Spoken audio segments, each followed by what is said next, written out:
Gracias a mi tía que está ahí, Dorita, que hizo el nexo hermoso, y gracias a un montón de personas que están del otro lado. Yo pensaba compartirles una presentación breve, de manera de después poder en todo caso dialogar, para aprovechar que hay por lo menos 3 contextos diferentes a nivel global, Perú, Alemania, Argentina involucrados, y podemos en ese sentido pensar particularidades juntos, juntas, juntes.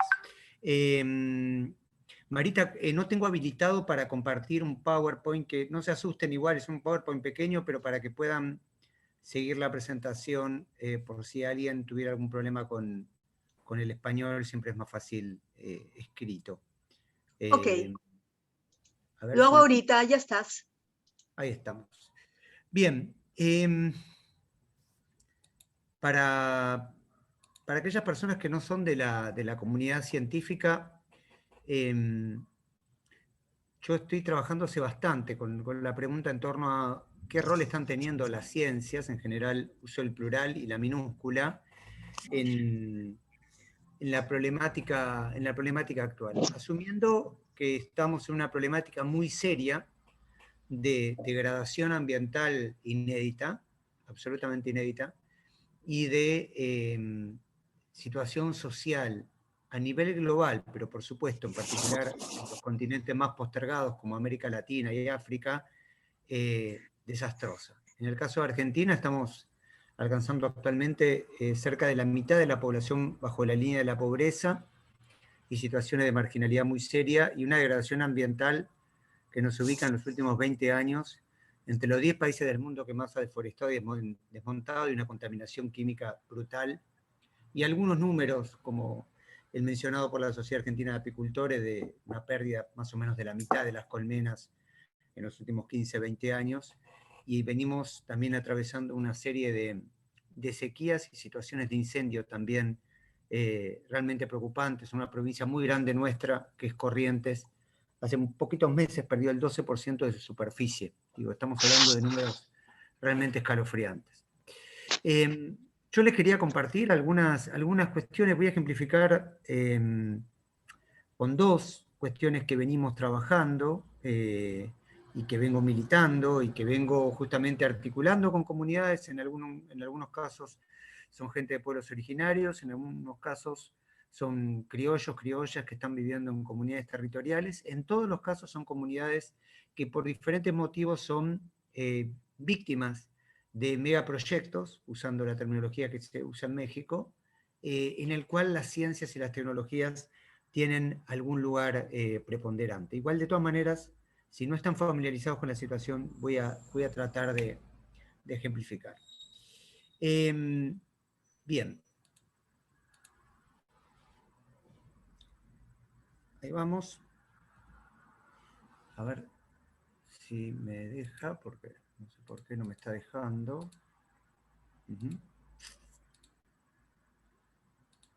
A ver, esperen un segundo porque problema.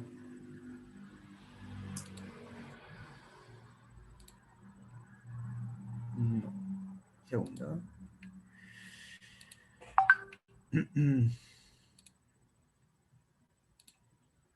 Ahí estamos. ¿Ahí se ve bien? Muy bien. Perfecto. Bueno, primero 2 o 3 menciones generales, ¿no? Todo problema socioambiental siempre, aún el de la crisis climática actual, tiene una dificultad fuerte inicialmente, que es cómo lo caracterizo. Eso deja de ser algo trivial, créanme que es muy complicado. Si discutimos en una sala de 20 científicos y científicas en torno a qué es crisis climática, sin lugar a duda va a haber 20 caracterizaciones diferentes. Y eso tiene que ver con un montón de cuestiones diferentes, con diferentes perspectivas, y obviamente con también trayectorias diferentes, acciones, deseos, escalas en las cuales se analiza, si se mira la crisis climática como algo global, como algo regional o local, si se considera que la desigualdad social tiene que ser un elemento a considerar, o más bien la exportación de commodities. Todo el tiempo la propia caracterización está en juego. Pero lo que sí quiero que que comprendan es que siempre hay una diversidad de caracterizaciones que no solo se da en el terreno de afirmaciones, esto es bueno, esto es malo, sino también en el terreno de quién dice, qué hace, qué deseo y cómo creo, qué creo que existe en el mundo. Por eso me parecía tan importante cuando me invitaron, cuando hablamos también de la cosmología de pueblos originarios, comprender que es una discusión abierta y que gran parte del problema tiene que ver, en todo caso, cómo establezco un diálogo entre las comunidades científicas y las comunidades en los territorios. ¿Están ahí? Sí. ¿Estamos bien? Todo bien. Perfecto. Bien, entonces, esta diversidad que se da entre actores científicos y no científicos también se da hacia adentro de la ciencia. Por eso uso singular, por eso uso la minúscula. Es muy importante comprender que la actividad científica es una actividad diversa. Si yo tomo, por ejemplo, la contaminación de un río, puedo convocar a gente de toxicología, gente de ecotoxicología, gente de ecología de comportamiento, de comunidades, gente de limnología, gente, hidrogeólogos, antropólogos, geógrafos, ciencias económicas, ciencias políticas. ¿Se comprende? Tengo una enorme diversidad de percepción hacia adentro de la ciencia que no siempre es transitada. Con lo cual, mucho de lo que voy a decir, en todo caso, tendrá que ver con la pregunta, ¿cuáles son las ciencias que están predominando? Yo voy a ejemplificar con dos ejes que hoy por hoy son gran parte de pilares dentro de la forma de usar los territorios en Argentina y en gran parte de América Latina, que son la agroindustria, agronegocios, obviamente acá depende de quién lo denomine, y la megaminería. En particular voy a ejemplificar en el caso de la agroindustria con una reciente aprobación de un trigo transgénico y en el caso de la megaminería con la explotación de litio. En el caso de Argentina, si no están familiarizados, Argentina es obviamente un reconocido país agroexportador y a su vez es un reconocido país de no haber tenido reforma agraria, con lo cual la tierra está fuertemente concentrada en propiedad y uso. Esto tiene ya bastante tiempo, pero recibió un cambio, una forma contemporánea muy clara, con algo que lo deben haber seguido, por supuesto, que fue la aprobación de la soja RR, la soja resistente a Roundup, que era la marca comercial del glifosato. En el día de ayer se conoció una resolución muy importante en Estados Unidos donde Monsanto Bayer, que eso también a las personas que están en la Alemania les debe haber llegado, acaba de perder un juicio muy emblemático a partir de una persona que tuvo cáncer directamente vinculado con el glifosato. En el caso de Argentina se aprobó a mediados de la década del 90, que también es un tema muy importante a marcar, porque la década del 90 para nosotros fueron los gobiernos de Carlos Saúl Menem, fueron los momentos en plena democracia de reformas institucionales de la línea neoliberal, con lo cual mucho, tanto de la agroindustria como la megaminería, le deben a esas reestructuraciones. Tuvimos una crisis muy importante a comienzos del 2001, quizás lo recuerden, quizás no, y después de esa crisis coincidió además con un aumento del precio internacional de muchos commodities, también de la soja, lo cual significó una expansión brutal de la soja a través de la superficie de nuestro continente, primero de nuestro país, Argentina, y posteriormente de países como Paraguay, Bolivia, Brasil, una extensión muy grande de la soja. Y esto implicó varias cosas, una de las más marcadas, a pesar de que era un país que ya de por sí no tenía reforma agraria, una enorme pérdida de pequeños agricultores y un cambio muy intensificado en la demografía. Actualmente Argentina tiene el 94% de la población, vivimos en grandes urbes, lo cual es una brutalidad, es un país bastante grande y está prácticamente vacío cuando uno o una va de una ciudad a otra. Es algo muy impresionante la situación actual de Argentina.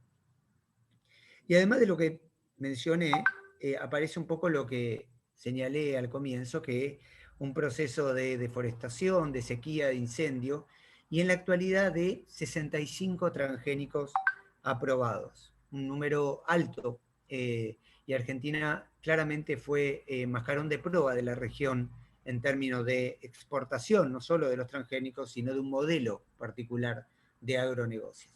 Y lo otro que también me importaba mucho cuando hablamos con Marita de la charla fue un modelo de expulsión de comunidades. Hemos tenido políticas muy grandes migratorias que no solo dentro de Argentina, sino también en países limítrofes. En el caso del trigo HB4, la aprobación vino hace muy poquitos meses. De hecho, fue una aprobación muy particular porque se aprobó formalmente primero desde Brasil y se terminó de aprobar de Argentina. Brasil, que es un fuerte importador del trigo transgénico, del trigo argentino, ahora va a ser el trigo transgénico. Y además, Argentina tiene una característica, pero es una característica, por supuesto, en muchos países globales, pero en el caso de la dieta argentina es muy marcada, que el trigo representa una base de la comida local, y más todavía cuando vamos hacia los sectores de menos recursos. Esto es algo muy importante porque si bien estamos comiendo transgénicos en Argentina, el caso de la soja es muy emblemático, casi todos los productos que ultraprocesados en Argentina tienen soja a través de la lecitina y compañía, pero bueno, evidentemente la cantidad de trigo asusta mucho en cuanto a qué va a significar cuando eso entra a la dieta social, ¿no? Si no están familiarizados con los transgénicos son organismos al cual se le insertan genes de otra especie para conferirle determinadas características. En particular acá las características asociadas son dos. Una es la tecnología HB4, que es tecnología de resistencia a estrés hídrico, y otra la resistencia a un herbicida, que es el glufosinato de amonio. El glifosato, que ya mencioné, es un herbicida, y se ha mostrado que el glufosinato de amonio es un herbicida bastante más tóxico que el glifosato. Entonces tenemos, por un lado, una característica como el estrés hídrico que promete plantar trigo. Se ubica en Argentina, en la zona del noroeste, la zona altiplánica, camino a Perú justamente. Se espera que la soja avance para ahí, aprovechando esta característica de resistencia a estrés hídrico y generando obviamente efectos sociales y ambientales que habrá que pensar. Y el glufosinato de amonio promete multiplicar químicos a un país que tiene un muy particular récord, que es el país que libera mayor cantidad de químicos ambientales asociados al agro por habitante del mundo. Como al igual que en el caso de los transgénicos, que fueron aprobados a mitad de la década del 90, el trigo HB4 aparece como una estrategia para resolver el hambre, y más ahora en el contexto de crisis climática, y agrego, aunque no esté ahí, de guerra, como por ejemplo la que se está dando en Ucrania, entre Ucrania y Rusia. Este es el mapa general del trigo HB4. Antes de ir a la actividad científica, quería compartirles un esquema general. En el caso de megaminería, fíjense que las fechas coinciden, las reestructuraciones se dan en la década del 90 a través de emprendimientos megamineros. Fue muy particular porque cuando se aprueban estos emprendimientos hubo grandes provincias, estados, que aprobaron, como San Juan, La Rioja y Catamarca. Imagínense, son los estados, las provincias lindantes a Chile, mientras que provincias muy ricas, como Mendoza y Chubut, se opusieron, y recientemente, en el 2019, Mendoza y el año pasado Chubut tuvieron rebeliones sociales a escala provincial. En el caso de Mendoza, recuerdo una marcha de 100.000 personas que volvieron a rechazar la megaminería. Argentina tiene una serie de leyes en torno a este tema. Hubo una ley muy discutida entre el 2007 y 2010, finalmente aprobada en cuanto al inventario de glaciares, pero aún así muchos de los proyectos actuales están violando abiertamente esta ley a partir de realizarse procesos de extracción en zonas de de geoformas periglaciares y glaciares. En el caso del litio, quizás deben haber escuchado, se da una serie de características muy particulares, que es el triángulo del litio, que entre Chile, Bolivia y Argentina concentran el 68% del litio a nivel mundial, aparece como muy seductor por el mercado internacional, pero también por un discurso, llamémoslo verde, en tanto podría estar involucrado con la transición energética. A mí me parecía muy emblemático una charla de poder hablar con ustedes, porque este modelo de la extracción de litio, al igual que el caso de otro, que es el de hidrógeno verde, en gran medida está motorizado por los países europeos y del primer mundo. O sea, son esos países los que están, a partir de una promesa de la transición energética, motorizando procesos de extracción de litio. El tema es que en Argentina hay dos grandes minas de litio en operación actualmente, y hay más de 18, dice 18, yo creo que me quedé corto, 18 proyectos avanzados, que empiezan a hablar de números que hasta cuesta pensar que son 350.000 toneladas anuales, a mí por lo menos me cuesta, y también la cantidad de litros de agua que por el propio proceso de extracción de litio involucran enorme cantidad de agua en zonas donde llueve muy poco. Entonces, por eso muchas de las comunidades hablan de que se trata realmente de una minería de agua. Bien, esta fue la primera parte. No voy a hablar tanto más tampoco, digo, no se asusten, pero sí me importaba que comprendan cómo Argentina hasta acá se posiciona dentro del mercado internacional ofreciendo determinados productos de exportación, sea trigo transgénico, sea litio, en un escenario con enormes impactos sociales y ambientales. ¿Qué de esto involucra la actividad científica y las instituciones? Un montón. Yo acá les podría contar un montón de historias. Hoy cuando estaba terminando la charla, decía, bueno, vamos a privilegiar hablar y no tanto multiplicar información, quizás solo compartirles en el caso de la agroindustria en general, una investigación que hice en torno a un producto de Bayer Monsanto, que es un producto, un insecticida de tipo neonicotinoide, imidacloprid, que de hecho fue prohibida en Europa. Es muy interesante eso porque es un insecticida que el propio Bayer no puede usar en Alemania. En el caso de Argentina, a pesar de lo señalado por la Sociedad Argentina de Apicultores, este insecticida se utiliza, y cuando hice la investigación en SENASA, SENASA es nuestro órgano estatal que controla qué se aprueba y qué no se aprueba.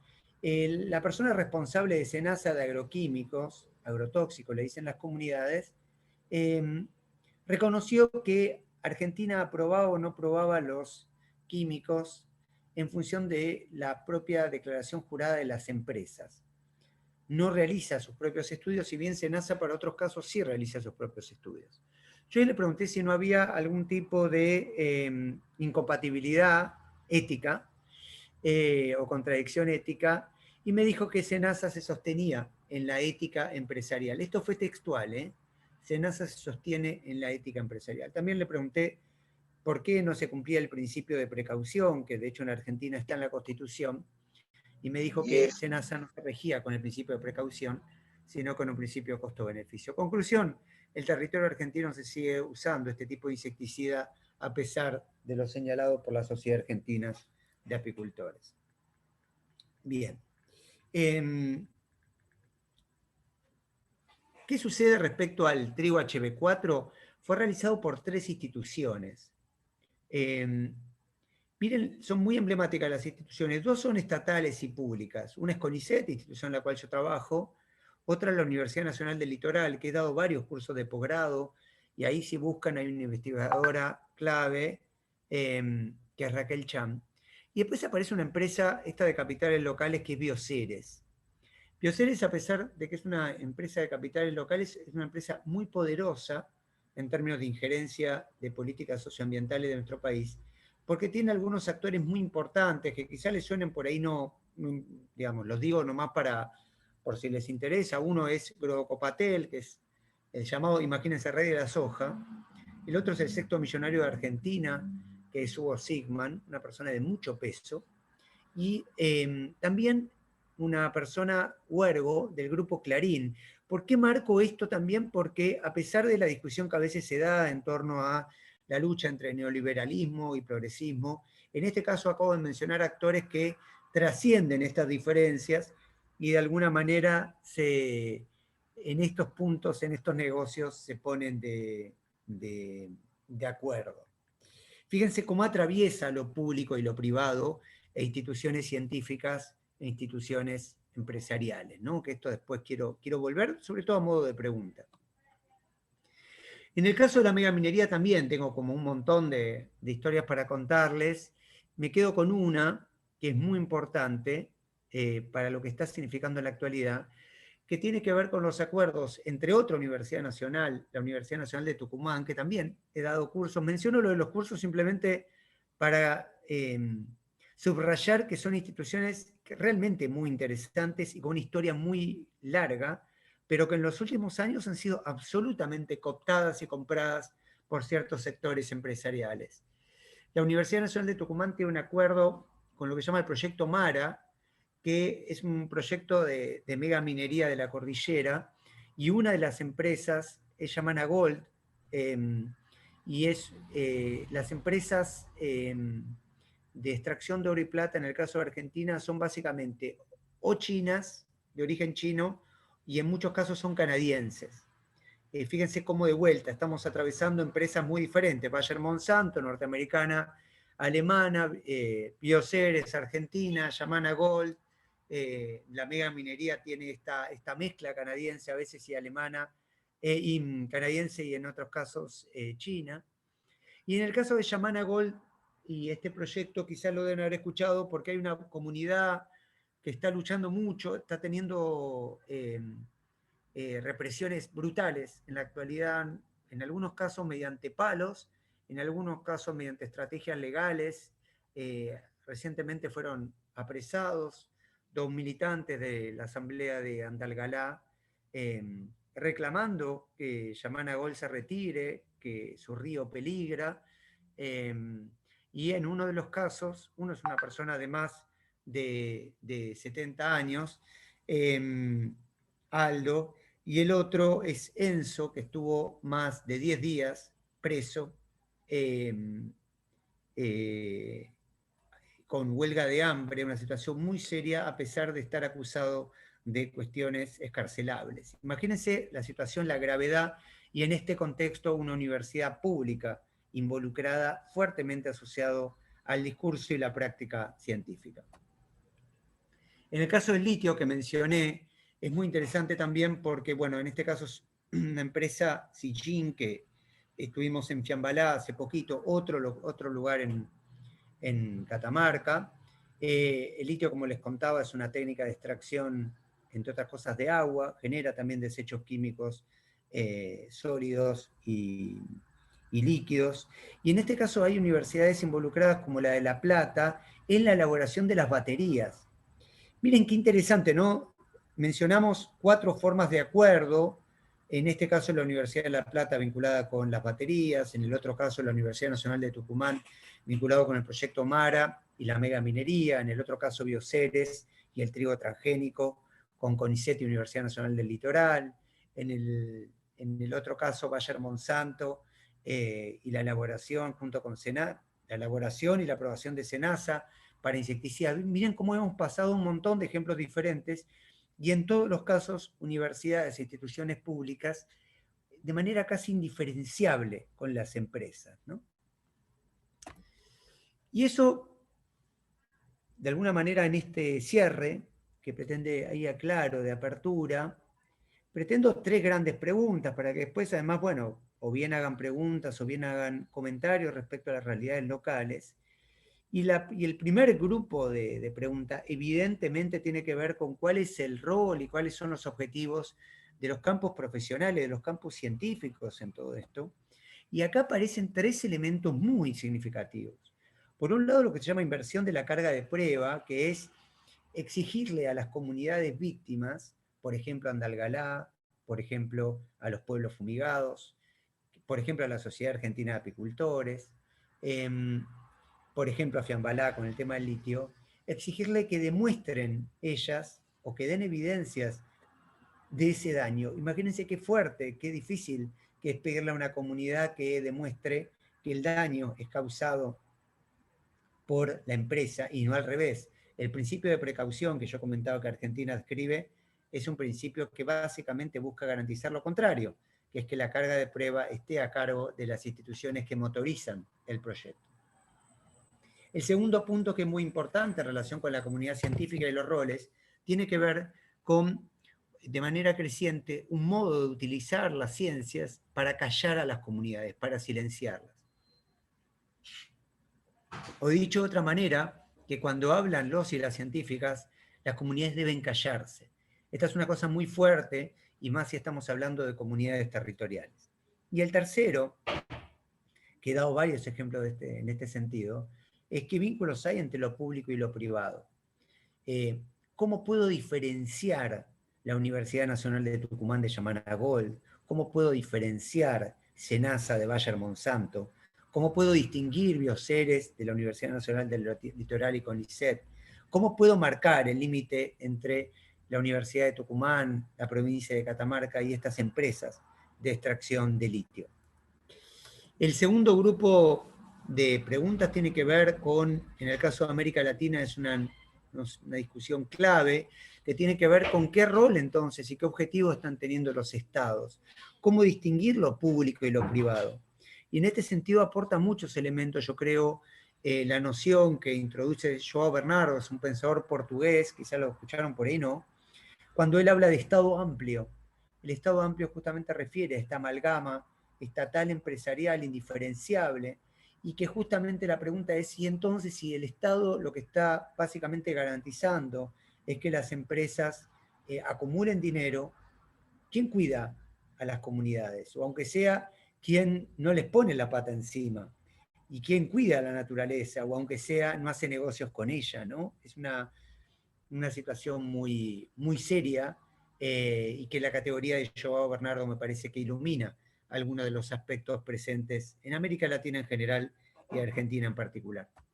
Y finalmente, no podía evitar la pregunta en torno a entonces, ¿qué pasa en América Latina? ¿Y cuáles son las preguntas que podemos hacernos desde América Latina y que debemos hacernos? Por ejemplo, Argentina es un enorme productor de commodities, gran parte de los países latinoamericanos lo son, muchos de esos commodities van a Europa, algunos tienen como gran compradora a China, pero muchas de las preguntas ofrecidas en el terreno local es, bueno, quizás no se trate de exportar litio, sino baterías de litio, ¿no? Ese valor agregado. El tema es qué pasa con otro tipo de preguntas. A veces también encontramos las preguntas, bueno, quizás es malo Bayer Monsanto, pero Bioceres es bueno porque tiene capitales locales. Y la verdad es que lo que queda de manera absolutamente oculta es cuáles son las consecuencias socioambientales brutales que estamos viendo en la actualidad, qué tipo de efecto se establece, y sobre todo cómo damos una discusión, volviendo a la pregunta inicial, en torno a lo público y lo privado, y qué rol además vamos a tener y vamos a observar como comunidad científica. Así que estas son algunas de las preguntas. Reitero el agradecimiento que tenía pensado, y si están de acuerdo abro la ronda para que, bueno, den sus comentarios, sus percepciones, aprovechando que hay tantas personas de diferentes lugares del mundo. Así que, bueno, muchísimas gracias. ¿Qué podemos decir? Muchísimas gracias a ti también. De vuelta, se nota que eres maestro, ¿eh? No sé qué les ha parecido a todos, pero yo he sentido que he aprendido bastante. Tengo mucha experiencia en este ámbito, bueno, desde hace muchos años, y a veces la experiencia te ayuda, te conduce a releer las cosas de otra manera. Yo quisiera abrir más bien este momento, el espacio para la discusión, porque tenemos no solamente personas de distintas esquinas del mundo, sino también a personas que están vinculadas con el tema de una u otra manera, personas que también vienen digamos, del norte global, y que podemos dialogar con el sur global a partir de esta presentación. ¿Quién quisiera intervenir?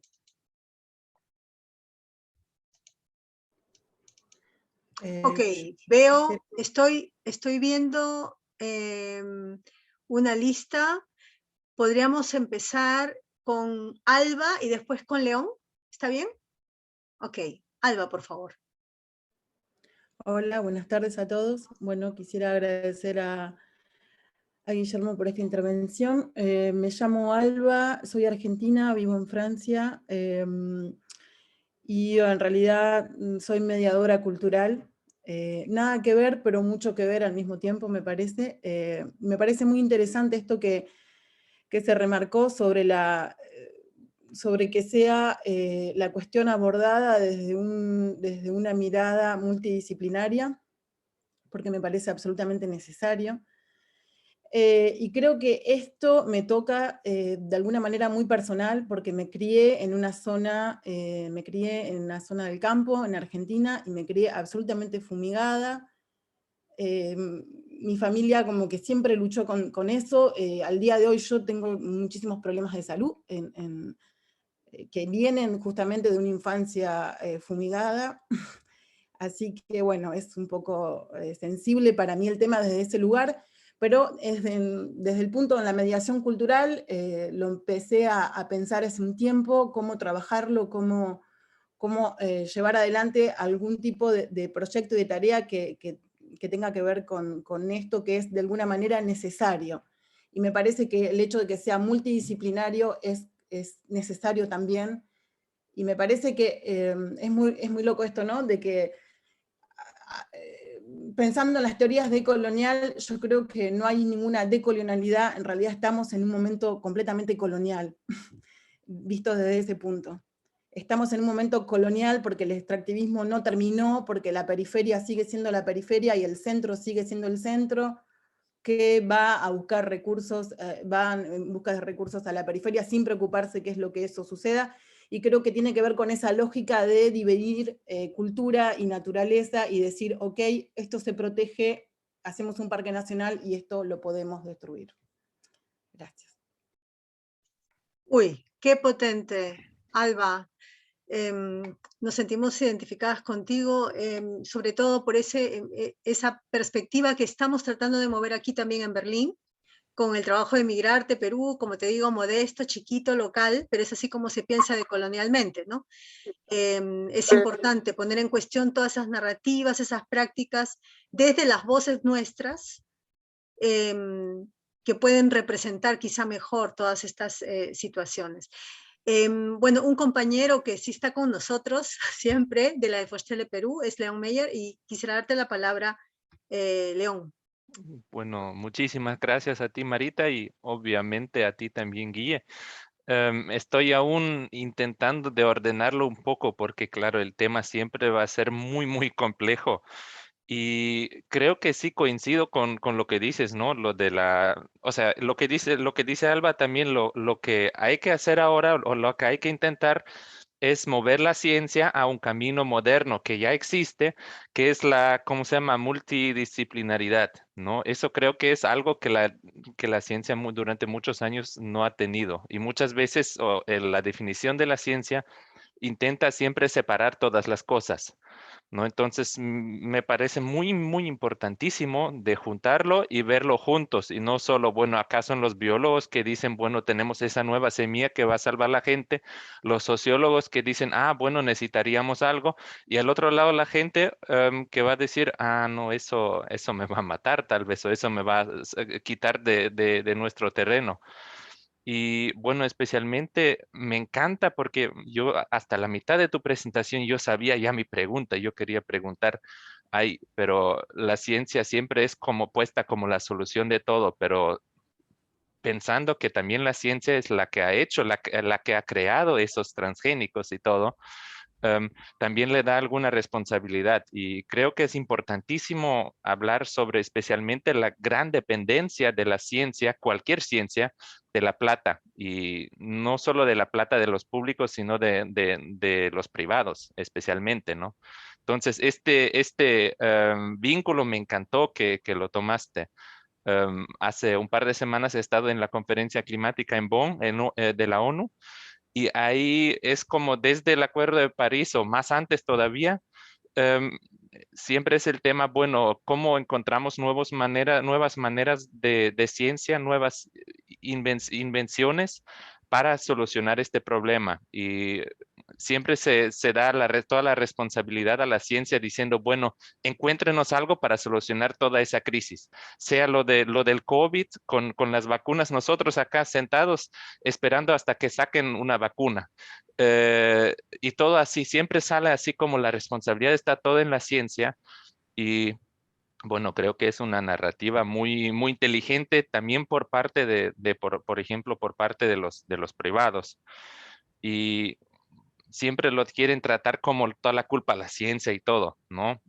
Mientras la ciencia misma intenta, bueno, es una utopía, pero intenta o quiere ser neutral, no siempre está puesta a un lado. Y al último tengo una pregunta que me parece siempre en mi trabajo también muy, muy importante.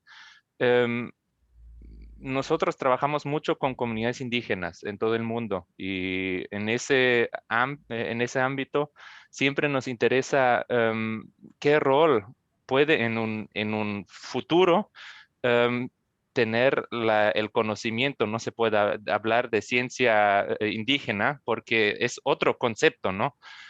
Pero en algún futuro, ¿qué rol puede, o sea, qué espacio puede dar la ciencia al conocimiento indígena que no funciona de la misma manera como la ciencia científica europea, digamos, occidental? Bueno, muchas gracias de nuevo y lamentablemente en como 10 minutos ya tengo que desconectarme. Bueno, a vos gracias, León.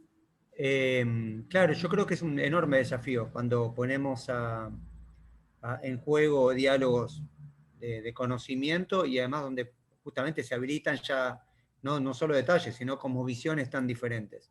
Yo en general, pero esto es un tema personal, he trabajado mucho tiempo en filosofía de la ciencia, no le doy estatus de conocimiento científico a los pueblos originarios, pero porque parto de la idea que conocimiento de muchas maneras, y una es el científico, que es lo que hacen los científicos y científicas, y otro. De hecho, hace poquito estuve en México, en Oaxaca, visitando, después desgraciadamente falleció Gustavo Esteva, enorme pensador si no lo conocieron, y una de las cosas que Gustavo reiteraba con cierta frecuencia es, una cosa es el conocimiento que se obtiene en la academia, otra cosa es la sabiduría, el saber que se establece, que es una cosa que tiene mucho más que ver cómo oriento la vida. Pero creo efectivamente, León, que es un enorme tema. Yo una cosa que no dije es que este libro, esta portada que Marita armó para la divulgación, para la difusión del evento, está disponible gratuito, así que también después en todo caso les doy el link. Las personas que están en Argentina lo pueden conseguir el libro, pero si les interesa leer y ampliar un poco este tema, lo puedo enviar. Pero es un enorme tema, León, y gracias por el comentario. Genial. Veo dos intervenciones más y yo me apunto a la tercera. Primero Maxi, luego Luciano. Bien, bueno, como para ir a una reflexión, primero pongo en contexto desde dónde vengo. Yo soy ingeniero agrónomo recibido en la Facultad Nacional del Sur de Bahía Blanca, con una formación muy de los agronegocios, digamos, y tengo trabajado 7 años en multinacionales y recetadas más de 130.000 hectáreas de pulverizaciones. Y hoy me siento un adicto en recuperación, porque bueno, soy asesor de campos agroecológicos, de agricultura biodinámica, y estoy en INTA en la parte de conservación y manejo de suelos y agua. Así que bueno, totalmente en la otra vereda. Sí, para tomar conciencia de que también se puede cambiar, digo, y no tengo vergüenza de haber cambiado realmente y estar haciendo esto. Si bien en todo a mi alrededor hubo bastante resistencia. Pero bueno, sí, dicho esto, también en mi cambio me he dado cuenta que un poco la ciencia se basa también en la observación consciente de la naturaleza y de la y de las comunidades, ¿no? Cuanto más nos volvemos observadores y tratar de comprender a la comunidad y a la naturaleza, mejor podemos aplicar la ciencia, me parece, ¿no? O eso es la ciencia, o sea, sinceramente es preguntarme, ¿eso es la ciencia o no? Porque cuando me volví más un agroecólogo, mis colegas me decían, no, vos estás retrocediendo 1000 años con esto, dice, flaco, las cosas van para un lado y vos estás yendo justamente en el sentido contrario. Y digo, no, en realidad me siento mucho más rico que antes porque voy a un lote en el campo y me quedo un tiempo observándolo, viendo desde dónde viene, hacia dónde se quiere ir, charlando con quien está a cargo de esas tierras y demás. Y siento sinceramente mucho más científico que antes, que simplemente iba a una reunión informativa de alguien que me quería vender un producto y yo iba, miraba, sí, lo puedo aplicar acá. Listo, se terminaba ahí. Era casi más un comerciante que un científico, ¿no? Así que bueno, yo hoy me siento más científico, justamente con la observación consciente. Maxi, muchas gracias. La verdad, sí, esos testimonios de gente joven también son muy inspiradores para las otras generaciones de las que yo provengo, por ejemplo. Quisiera darle la palabra entonces ahora a Luciano Diz. Hola, ¿qué tal?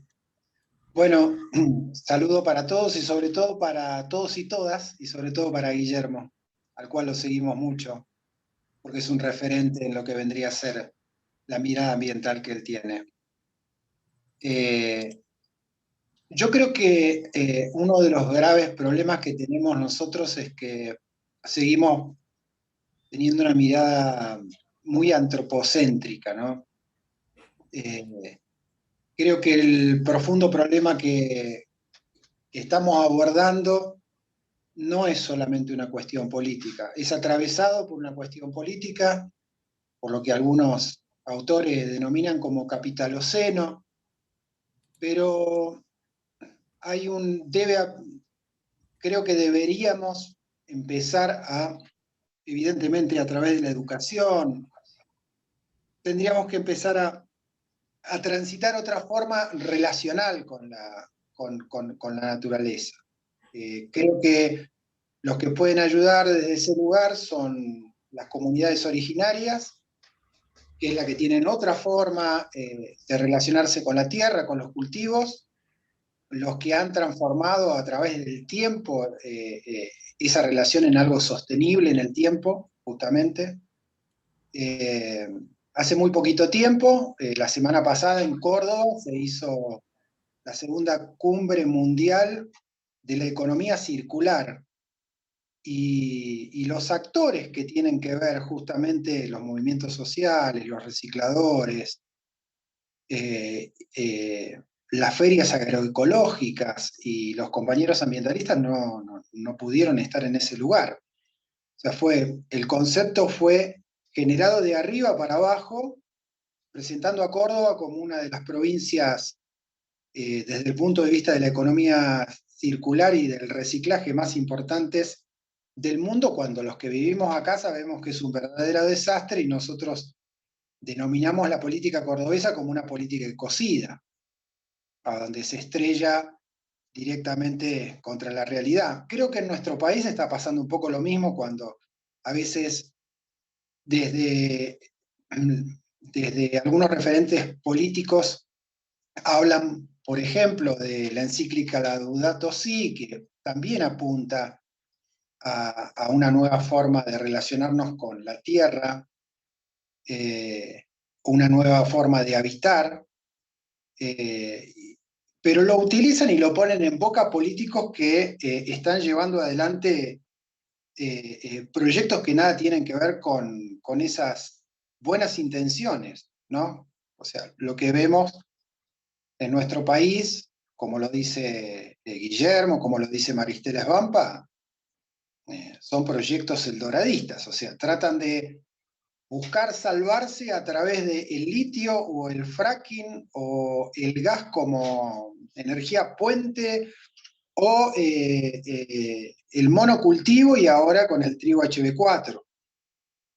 Bueno, con la crisis esta del combustible que se está dando por la guerra de Ucrania, ahora volvieron a reflotar todos los proyectos de bioetanol y biocombustibles, cuando tenemos problemas en nuestro país de desmontes terribles. Un poco quería decir eso, que es un poco la visión que yo tengo desde Córdoba y el lugar a donde habito, nada más. ¿Me permite, Guillermo? Sí, por supuesto. Ok. Bueno, muchas gracias, Luciano. Yo solamente quería hacer unas preguntas. Algunas son, disculpen, totalmente inocentes porque nunca he estado en Argentina, ¿no? Y hay cosas que me interesan también de este proceso local que nos han contado. Pero antes me gustaría simplemente anotar que yo también y con mi grupo intentamos trabajar decolonialmente. Nos toca vivir aquí en Europa, pero aquí también poco a poco se va haciendo la sociedad más consciente de su pasado colonial. No es tan grande como otros países, pero Alemania también lo tiene. Y una de las cosas que me he dado cuenta es que en el discurso entra mucho el tema de discriminación, por supuesto, muy fuerte, con el pasado, la lectura autocrítica, pero estos temas que son tan actuales no están todavía tan presentes en el discurso. Y creo que somos las y los migrantes, les migrantes, quienes tenemos que impulsar esos temas. Tú, Alba, estás en Francia, veamos en qué momento conectamos, porque estamos contigo y nos sentimos identificadas con toda esta lucha, aunque no estamos allá, ¿no? Creo que esta es la ventaja que nos trae esta situación post-pandémica, de poder ver también en los encuentros virtuales una posibilidad de encontrarnos y de dialogar. Bueno, mis preguntas. En el Perú se ha estado postergando muchos años la ley de transgénicos. Y yo quería saber cómo se da en Argentina. Es que se hace un bloque, se hace por producto, hay la posibilidad de pelear un tema legal frente a esto, como un tema, o sea, quisiera saber cómo funciona allí. Segundo, me ha extrañado este tema de que en Argentina no ha habido reforma agraria.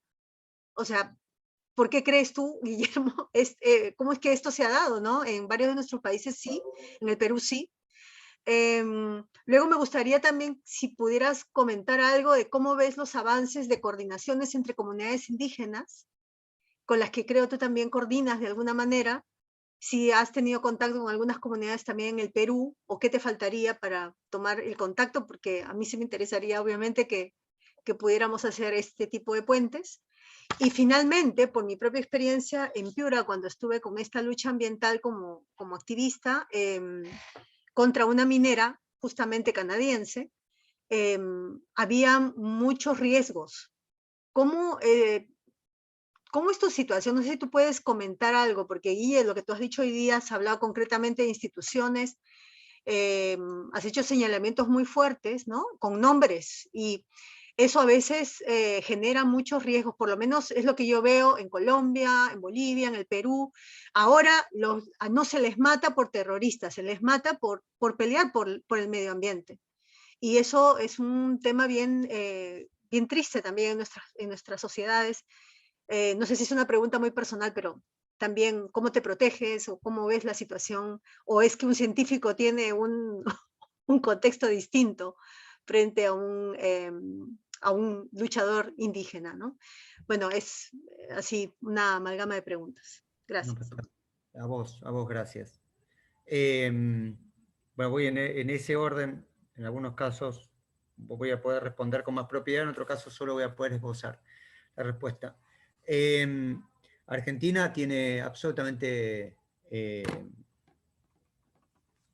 tiene por supuesto una serie de protocolos de aprobación de transgénicos que se tienden a cumplir y da el número de 65, pero entre los elementos que son claves para comprender la aprobación de Argentina, y seguro que Maxi también tiene algo para decir, es que Argentina suma entre los principios para la aprobación del transgénico, le llama principio de equivalencia sustancial.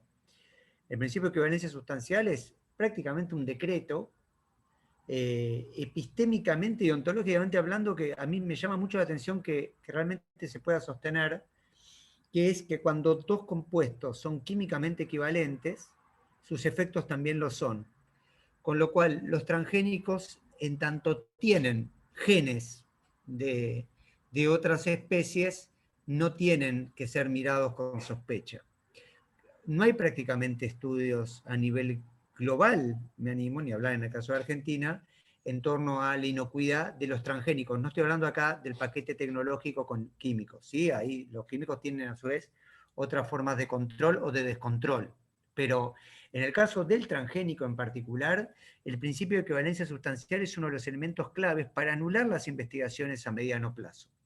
Alguien puede levantar la mano y decir, bueno, pero no hay motivo para sospechar del transgénico, y en todo caso, si dos cosas son químicamente equivalentes, esperamos que los resultados lo sean.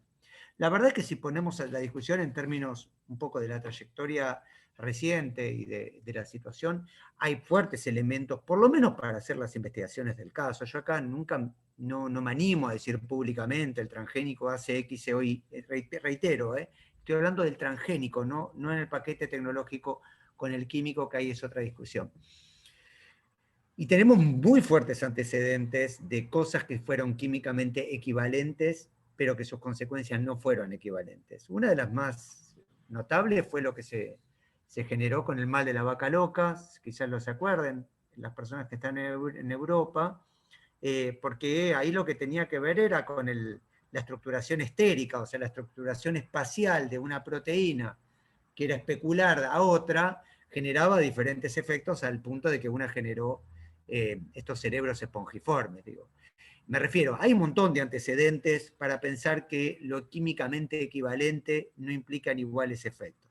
Argentina toma este principio y de alguna manera libera la aprobación de los transgénicos a estas declaraciones juradas de empresas y compañía con una enorme presión, y estamos cumpliendo 25 años de esta política pro-transgénico de nuestro país, independientemente de la alternancia de gobiernos, que ha dado algunos resultados realmente calamitosos y que no están dispuestos a reverse. Yo espero realmente que esto más temprano o más tarde pueda reverse, pero la aprobación del trigo HB4 no hace más que preocupar, porque no tiene razón de ser y solo se explica a través del lobby de ciertos sectores.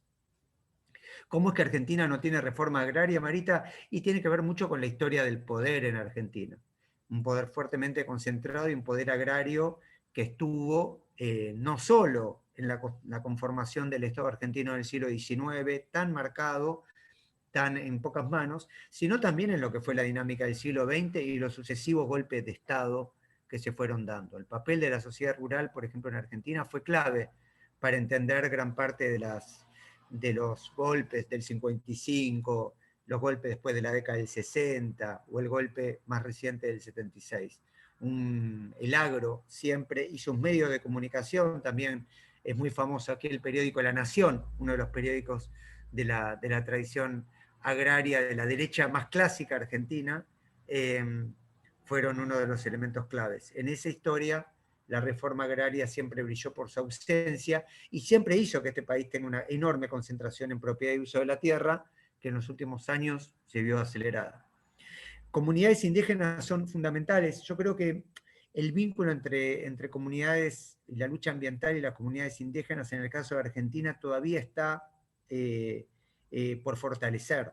Por supuesto que yo tengo vínculos, creo que, de hecho, Marita, te pasé algún contacto de compañeras del pueblo mapuche, pero yo creo que es algo que tenemos que trabajar más. Es clave, y por ejemplo, en el caso del litio, no solo en Catamarca, sino en uno de los grandes epicentros que va a ser de Argentina, Salta y Jujuy, ahí es clave el ataque directo a comunidades indígenas que hoy están en silencio. De hecho, la extracción de litio, yo creo que de todos los extractivismos en Argentina, es uno de los más silenciados.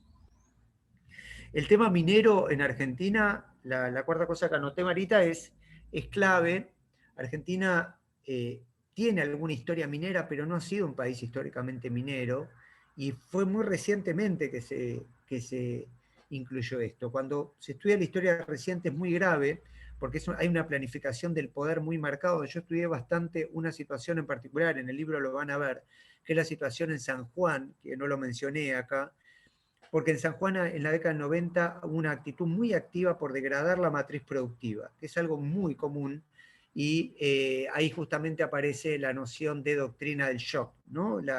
Yo quiero que algo se apruebe, entonces acogoto a una población, la dejo en la calle, la dejo sin recursos, la dejo sin autonomía y después abrazan cualquier proyecto que les ofrezco. A veces le funciona, a veces no le funciona. El año pasado con el chubutazo, a pesar de meses que no les pagaban, por ejemplo, a los trabajadores estatales, la provincia entera de Chubut, a lo largo y ancho de esa enorme extensión que es esta provincia del sur de Argentina, dijo que no. En el caso de San Juan es impresionante porque es una provincia hoy gobernada, cogobernada entre la provincia de San Juan y empresas como Barrick Gold, que tienen un poder brutal en la dinámica. Barrick Gold tuvo reconocidas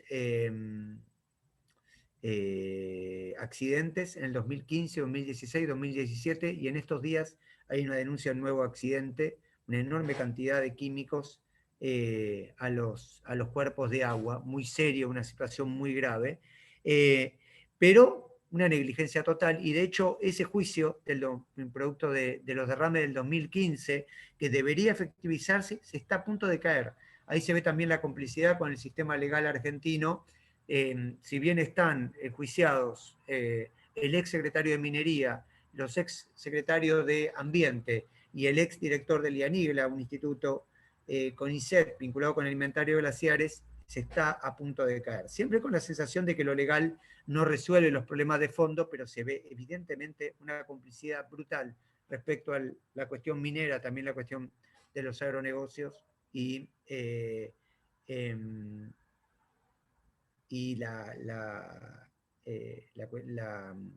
la política pública en Argentina. Por último, y en esta pregunta privada respecto a mi situación particular, hace poco fuimos a 4 provincias con una compañera,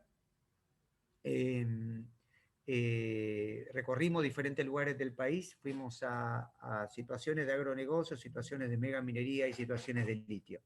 En ese recorrido nos encontramos, por ejemplo, que en 2 de las charlas que tuvimos la oportunidad de dar, en 2 de los encuentros, personas posiblemente pagas fueron a romper la charla. A romper es que, para la terminología, entra una persona al evento o está puesta ahí en el público y está buscando molestarme o molestar a la persona que esté delante de diferentes maneras.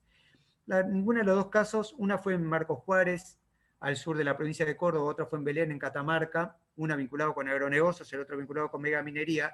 En ninguno de los casos la situación pasó a mayores. Y Marita, yo para ser franco, en el caso de Argentina, posiblemente si viviera en Colombia, en Brasil o en México, sería otro comentario el mío. En el caso de Argentina no tengo preocupaciones respecto a mi situación personal. ¿Por qué? Y esto es porque vivo en Buenos Aires, porque soy blanco, porque soy hombre, porque soy de clase media, y porque encima una de las cosas que me enseñaron cuando empecé esta etapa de militancia en términos socioambientales, me dijeron, cuanto más visibilidad tengas, menos miedo vas a tener. Y parte de por qué trabajo en las redes sociales y por qué pongo las redes sociales a disposición de las comunidades es justamente para que tengan visibilidad, y mi experiencia es que pega el palo bastante menos fuerte cuando saben que hay una cámara filmando o alguien que puede difundir rápidamente en las redes sociales. Lo que sí veo con enorme violencia es que cuando la piel se oscurece, cuando la población es migrante, cuando son mujeres o cuando no viven en Buenos Aires, la situación se vuelve muy dura, los palos ahí empiezan a aparecer. Hace poco yo seguí bastante la represión de Andalgalá y de Choya, una represión brutal, esas comunidades, pero inclusive no solo mediante palos, sino mediante otras formas como puede ser la cuestión legal. Por ejemplo, en Andalgalá son hoy más de las 90 personas que están con causas legales, 90 personas en un pueblo pequeño, que están sufriendo los embates de la justicia provincial para que los callen. Por supuesto que siempre pueden pasar cosas también en gente de color blanco. Un ejemplo de eso es Santiago Maldonado en Argentina, que fue asesinado brutalmente y no tenemos duda de eso. Ahora, agradezco igual la preocupación, pero en particular yo creo que tenemos que buscar la manera de proteger a estas comunidades que están puestas a exposición perdón, cuando dije que pegan más fuerte cuando son mujeres, migrantes, piel oscuro, también indígenas. La comunidad indígena está absolutamente silenciada en esta situación y también reciben un silenciamiento adicional a partir de su cosmovisión. Pero bueno, yo creo que en gran medida parte también de estos tejidos que estamos hablando y de esta multiplicación y de esta articulación se hace fuerte justamente cuando buscamos la manera de sostener a aquellas comunidades que están más expuestos al, llamémoslo, al rigor terrible del poder, ¿no? Sí, de acuerdo.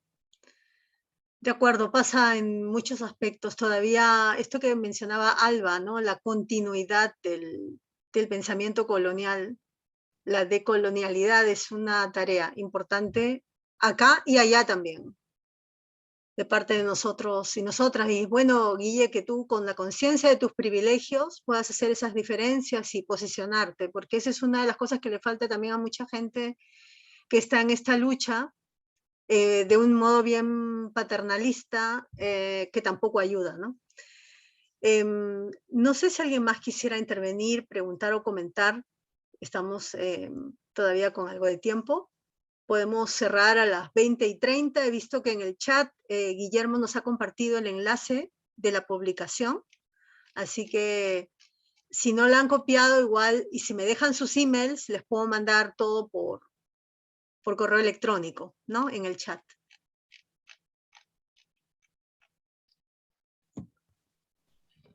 Sí, me gustaría dar un ejemplo concreto del alcance de los transgénicos, digamos propiamente dicho como transgénico, ¿no? Porque es verdad que genera duda, es decir, el transgénico en sí no es un elemento verde levitando, ni nada que por lo menos podría ser algo peligroso, por lo menos viéndolo así, digo, ¿no? Pero no sé cómo me afectará en mi sistema digestivo o en mi sistema de acá a 5, 10, 15, 50, 100 años o a las próximas generaciones, digo, ¿no? Eso no lo sé y tenemos muchas dudas todos, pero sí poner ejemplos concretos de los problemas que traen a nivel, digamos, de ecosistema, ¿no? A mí me tocó asesorar campos en el sudeste bonaerense de la provincia de Buenos Aires, acá en Argentina, y un año sembraron un lote de colza transgénica, resistente al glifosato. Resulta que la colza se cruza muy fácilmente con especies de nabo, nabón, y flor amarilla, mostacilla, son varias malezas que hay acá en la zona, y bueno, lo que terminó pasando fue que todas las malezas se terminaron convirtiendo, o sea, empezaron a tener el gen de resistencia al glifosato. ¿Cómo fue el alcance de esto? El primer año, el año 0, había 50 hectáreas de colza transgénica. A los 4 años había entre 800.000 y 1 millón de hectáreas no se puede creer. afectadas por malezas resistentes a glifosato, que son crucíferas, ¿no? Ahí hay un daño ecológico tremendo en 4 años, ¿no? Entonces también, bueno, tiene que ver con cosas que no sé si se tuvieron en cuenta o no cuando se generó la colza resistente a glifosato. Pero sí, que no sé si se estudian todas las variables o se estudian y se omiten, pero sí, o sea, ampliando un poco lo que decía Guillermo, es que realmente también pueden tener directamente, no por el paquete tecnológico, sino sí el daño ecológico que tienen ya de por sí los transgénicos.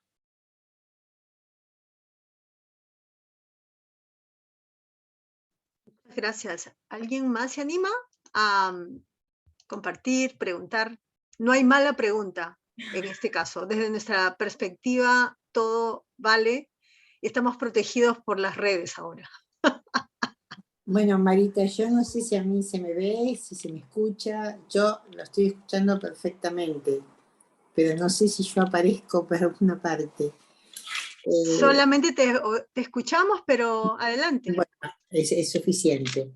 Bueno, es para agradecerles a todos. Realmente, bueno, estoy muy emocionada por mi edad y por esta edad y por preocuparme siempre por esta temática, porque tanta gente joven y de todos están dedicándose a esto. Muchas gracias a todos. Jóvenes, en ustedes está el futuro de los chicos. Gracias. Ok. Y Guille, un besito. Beso, tía. Muy bien. Muy bien, muy bien que nos demos besitos en pantallas. No, Sí, por supuesto. eso no es científico, Dorita, No, ¿qué pasa? no, eso es lo que ayuda a los científicos. Eso No, es. casualmente, esas licencias son bien importantes desde un punto de vista diferente de la sabiduría, por ejemplo, el revelar nuestras emociones y compartirlas es parte importante, lo hacía bromeando.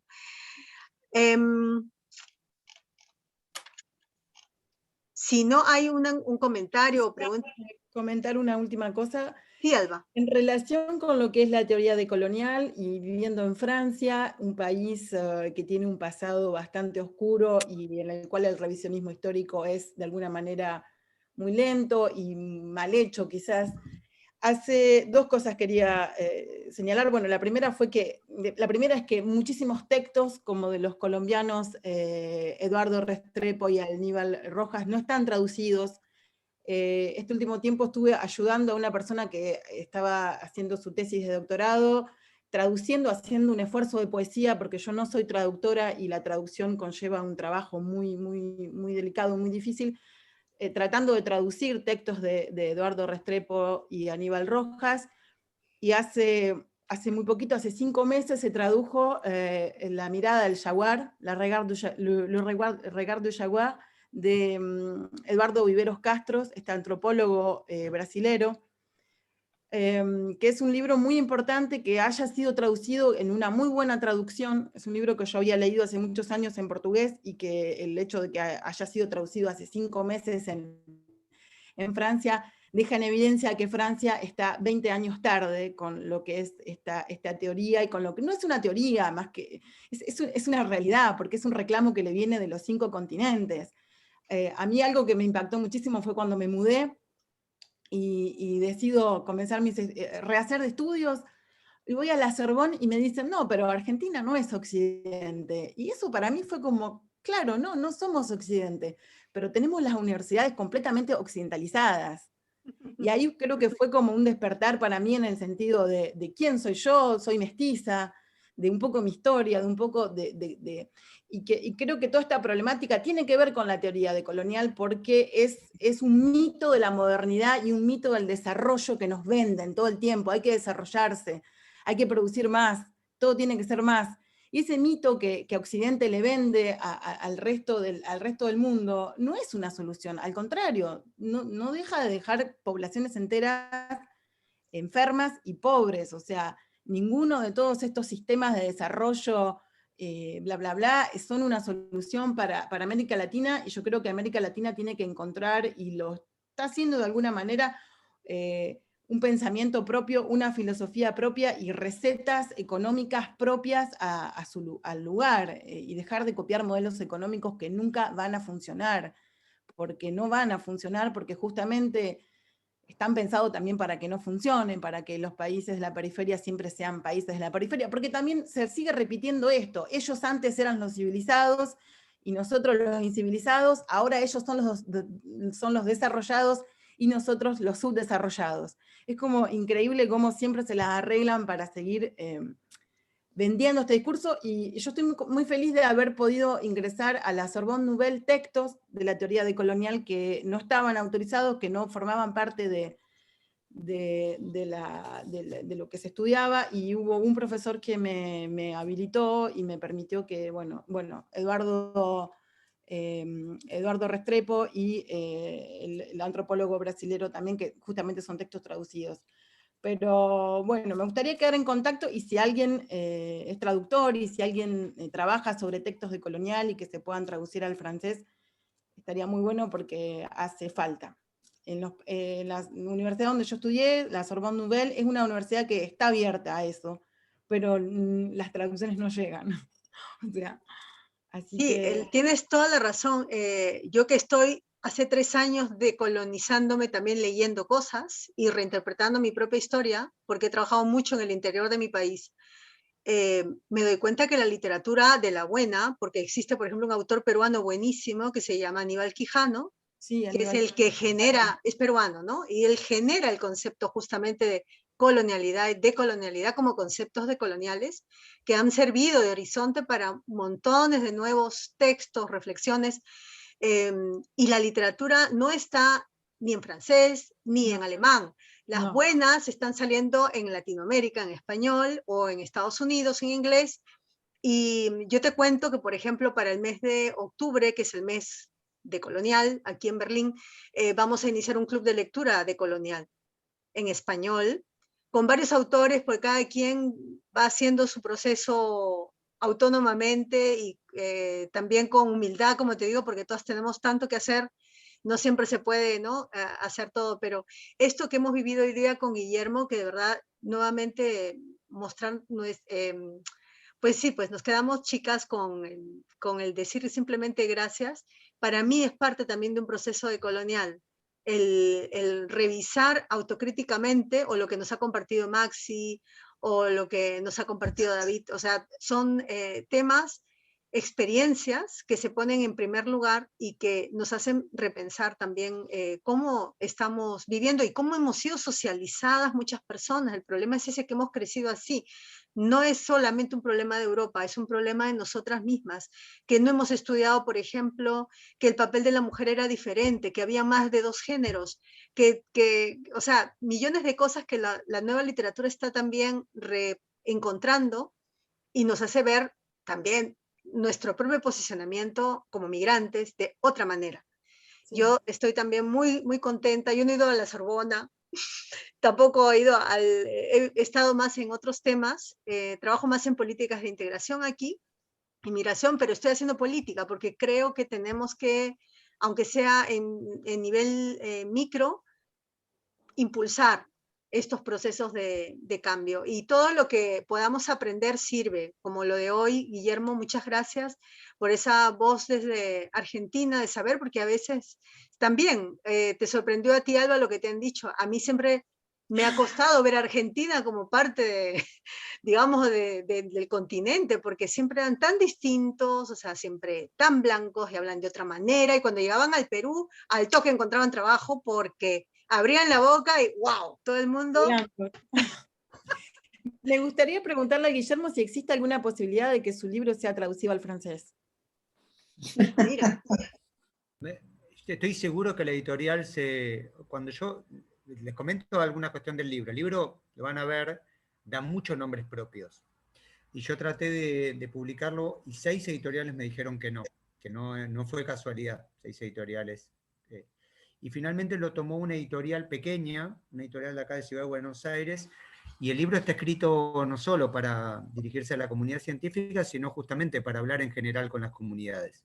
Y parte del acuerdo es que tenga un PDF libre, el PDF es oficial, y después, Alba, estoy seguro, yo si querés me escribís, te pongo en contacto directamente con los editores, editoras, que van a buscar la manera de encontrar la vuelta. Cuando en su momento íbamos a hacer algo en México, yo hice ahora cuando estuve en Oaxaca, unos preparativos, justo ocurrió la muerte de Gustavo Esteva, y era la persona que íbamos a avanzar, finalmente quedó inconcluso. Así que si querés, Alba, que hablemos, contá conmigo y con la editorial, estoy seguro que sí, y en lo personal solo me generaría alegría, así que contá con eso.